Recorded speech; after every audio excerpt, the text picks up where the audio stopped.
मार्कडवाडीमध्ये आज जी सभा पार पडली त्या सभेमध्ये सत्ताधारी नेत्यांनी घणाघाती अशी टीका केली आणि त्या सगळ्या संदर्भात बोलण्यासाठी माझ्यासोबत आमदार उत्तमराव जानकर आहेत। ते दिल्लीत आलेले आहेत खरं तर शरद पवारांची भेट घेण्यासाठी। माझा पहिला प्रश्न तुम्हाला हा आहे, 2029ला माळशिरसचा आमदार हा भाजपचाच होईल जर गुलाल उधळला नाही तर मी राजकारणातून संन्यास घेईन असं म्हणतायत राम सातपुते। नाही, नक्कीच राम सातपुतेंना आत्ता महिन्याभरामध्ये आमदार होण्याची संधी आहे। कारण मी आवाहन केलेलं आहे की राम सातपुतेंनी माझ्यासोबत यावं, निवडणूक आयोगाकडे यावं। आम्ही दोघांनी त्या ठिकाणी जे मतदान झालेलं आहे चुकीचं झालेलं आहे आणि हे मतदान बॅलेट पेपरवरती व्हावं।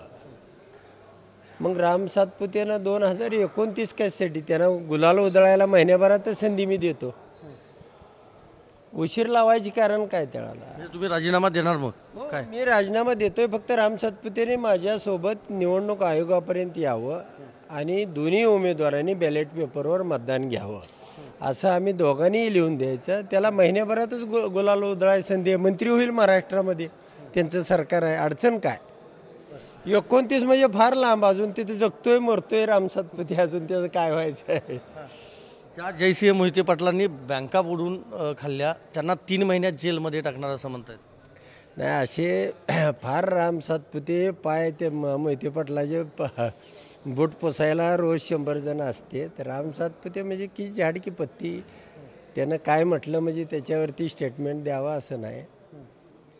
फार काय राम सातपुते हा त्याला स्वतःला मत नसताना तिथं आमदार केलेला आहे। खालच्या पातळीत जाऊन चांगल्याला मी घोडा लावतो, मी काय लेच्या पेचा नाही, अकलूज नगर परिषदेवर भाजपचाच सत्ता आणणार, कारखान्यावर प्रशासक आणणार म्हणताय। नाही, राम सातपुतेने काय बरळावं काय करावं हा त्याचा आउटलुक आहे, त्याचा स्तर तो आहे आणि त्याची ती मानसिकता आहे आणि तो वैफल्यग्रस्त आहे। तो माझ्या माहितीप्रमाणे सोलापूर लोकसभा पराभव झाल्यानंतर 5 महिने तो मेंटल हॉस्पिटल ह्याला बेंगलोरला होता, त्यामुळे त्याच्या डोक्यावर परिणाम झाला आहे। मार्कडवाडीमध्ये जे आंदोलन झालं ते शरद पवारांनी हायजॅक केलं अशी टीका गोपीचंद पडळकरांनी केली। नाही, असे बारके चिरके लोक तिथं जाऊन पवारसाहेबावर टीका करणं म्हणजे अशी बारकी उंदरा सुळसुळाट, पवारसाहेब नाश्त्याला रोज 5 उंदीर खातात, त्यामुळं अशा बारक्या उंदरामुळं काय तिथं फार मोठं काय? मग का त्यांना पाठीशी कोण घालतंय? सदाभाऊ खोत, पडळकर हे असतील आहेत, त्यांच्या पाठीशी कोण आहेत हे अख्ख्या महाराष्ट्राला भारताला माहिती आहे आणि त्यामुळं अशा बारक्या उंदराच्या सुळसुळाटानं काय त्या ठिकाणी जो इश्यू घडलेला आहे किंवा जो तिथला मुद्दा आहे की आमचं मत गेलं कुठं हे दाखवा, हे तालुक्याचं मत आहे, त्या मार्कडवाडीचं मत आहे आणि तो मुख्य इश्यू आहे आणि तो इश्यू हे ड्रायव्हर्ड करण्याचा प्रयत्न करत आहे। त्यासाठी आता हे बारके चिरके पाठवून काय ड्रायव्हर्ड होणार नाही, त्याचं काम मुख्य याच्यामध्ये निवडणूक आयोगाचं आहे आणि निवडणूक आयोगाला भेटण्यासाठी आम्ही आलो आहे। 100 शकुनी मेल्यानंतर शरद पवारांचा जन्म होतो अशा खालच्या पातळीत टीका केली जाते।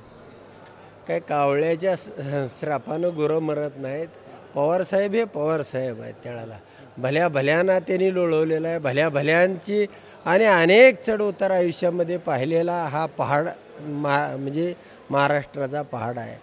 कुणी म्हटलं काय, शकुनी मामा म्हटलं काय आणि अजून काय म्हटलं, कुणाच्या म्हणण्यावर किंवा ह्याच्यावरती ज्याच्या त्याचा स्तर असतो आणि त्या स्तराप्रमाणे तो माणूस बोलत राहतो, एवढंच। मार्कडवाडीतलं आंदोलन जे आहे ते यापुढेही सुरू राहणार ईव्हीएमच्या विरोधात? नक्की, त्या जोपर्यंत बॅलेटवर मतदान होत नाही तोपर्यंत म्हणजे कुठलाही सामान्य नागरिक असेल त्याचं मत कुठं गेलं आहे आणि तो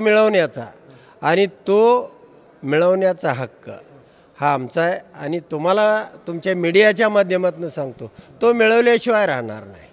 कुणी किती नाही म्हणू दे, निवडणूक आयोगानं नाही म्हणू दे, अजून कुणी नाही म्हणू दे, कोर्टानं नाही म्हणू दे, पण तो मी मिळवणार आणि आमच्या तालुक्यातली जनता मिळवणार, एवढं मात्र नक्कीच। शेवटचा प्रश्न, मग पोटनिवडणूक होणार माळशिरसमध्ये? नक्की होणार, 100% होणार। बॅलेटवर ज्या दिवशी निवडणूक आयोग असेल, सुप्रीम कोर्ट असेल, हायकोर्ट असेल, ज्या दिवशी आदेश देतील त्या दिवशी पोटनिवडणूक ही माळशिरसची होणार। धन्यवाद आमच्याशी बोलल्याबद्दल। तर सुप्रीम कोर्ट, हायकोर्ट, निवडणूक आयोगानं जर आदेश दिला की बॅलेट पेपरवर निवडणुका घ्याव्यात तर नक्की माळशिरसमध्ये पोटनिवडणुका होतील, म्हणजेच आमदार उत्तम जानकर हे राजीनामा देतील हे त्यांनी स्पष्ट केलेलं आहे. व्हिडिओ जर्नलिस्ट विनोद कुमारसह मी संदीप राजगोळकर, TV9 मराठी, नवी दिल्ली.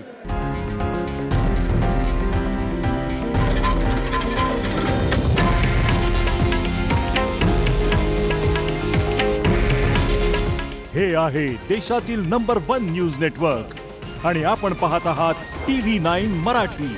काळजी तुमची, हित महाराष्ट्राचं.